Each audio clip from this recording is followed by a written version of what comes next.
संध्याकाळी 7 वाजता छत्रपती शिवाजी महाराजांचा पुतळा काही समाजकंटक उचलत होते, त्याचा विरोध आम्ही केला. 4-5 जण महिलांनी, तर त्यांच्या माणसांनी माझे कपडे फाडून मला मारून आणून, आमचा एकीचा पाय मोडलेला आहे, एकीचा हात मोडलेला आहे. तरी माझी सगळ्या मराठी समाज बांधवांना विनंती, तुमच्या बहिणीसाठी तुम्ही चिखल्यामध्ये यावे म्हणून लवकरात लवकर हात जोडून विनंती माझी सगळ्या भावायला.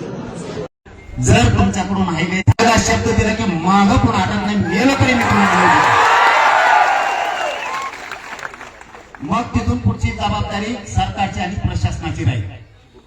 मला तरी वाटतं, अहो थांब ना, एसपी साहेब बोलल्याप्रमाणे मला तरी वाटतं एकाला पण ही ते सोडणार नाहीत, एकाला पण सोडणार नाही. सगळे कोणचा तो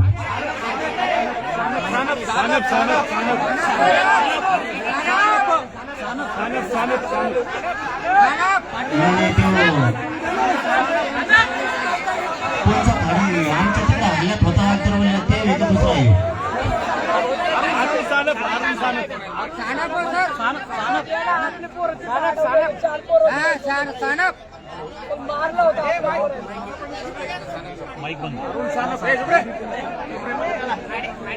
माईक माईक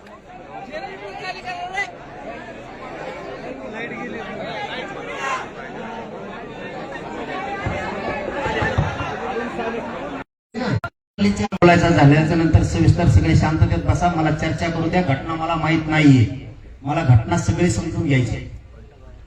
असं कधी मनात समजू नका की तुमचा विदर्भ आहे, आमचा मराठवाडा पश्चिम महाराष्ट्र आहे. आपण एका रक्ताचे एका माईचे लेकर आहेत. आपण तुमचं दुःख ते आमचं आहे, आमचं दुःख ते तुमचं आहे. आणि या मुलीनं महाराष्ट्रातल्या सगळ्या मुलींनी आदर्श घेतलाय असं लढायचं म्हणून. राजा वाचवायला आणि तुम्ही बाकीच्या पुढे गेलं तरी डबड्या हो. मरायला घ्यायचं ना छत्रपती पुढं. अरे छत्रपती येतं आपलं जीवन आहे. इथं जागेवर तरी मूर्त्या पडले ना, घरात नाही बसायचं. विदर्भातल्या आणि या गावातल्या मराठ्यांना सांगतो, मूर्ता पडला तरी छत्रपतीपेक्षा मोठा कोणी नाही. जाऊ द्या, जीव राजासाठी पण हलायचं नाही आणि पुतळा हलवायचा नाही इथून अजिबात. कोणी आलं बी गेलं तरी पण. हे वैभव या गावाचं कोणामुळे? छत्रपतींमुळे. शासकीय कार्यालय कोणामुळे? हे कशाचं कार्यालय? अंगणवाडी ही झालीच छत्रपतींमुळे. छत्रपती नसते तर तुम्हाला बसा सुद्धा जागा नसते. इथं काय करतोय पुतळा? पुतळा कोणी हलू शकत नाही. आम्ही हलवा तुम्ही. आता तुमचे बी पुतळे आहेत ना राज्यात, मग तुमचे चौक आहेत, मग खेळायचं का? मग तसं तुम्हाला गुंडाला त्या आम्ही तुमच्या चौकाचा, तुमच्या महापुरुषांचा आदर्श करतो. आणि आमचे लोक तुमचे पुतळे आता माय माऊलीपर्यंत हात आलाय. तुमच्या लेकीच्या अंगावर हात टाकला जमान का? तुम्ही आमच्या महिलेवर हात टाकायला लागला. आम्ही तुमच्या महिलेला आमच्या महिले इतकं बघतो. आम्ही नाही तुमच्या महिलेवरती हात टाकी. आमचे सुद्धा पोरं टाकू शकते. इतकी नीच पैदास पण तुमची इतकी आमची नाही. ओरिजिनल पैदास आमची.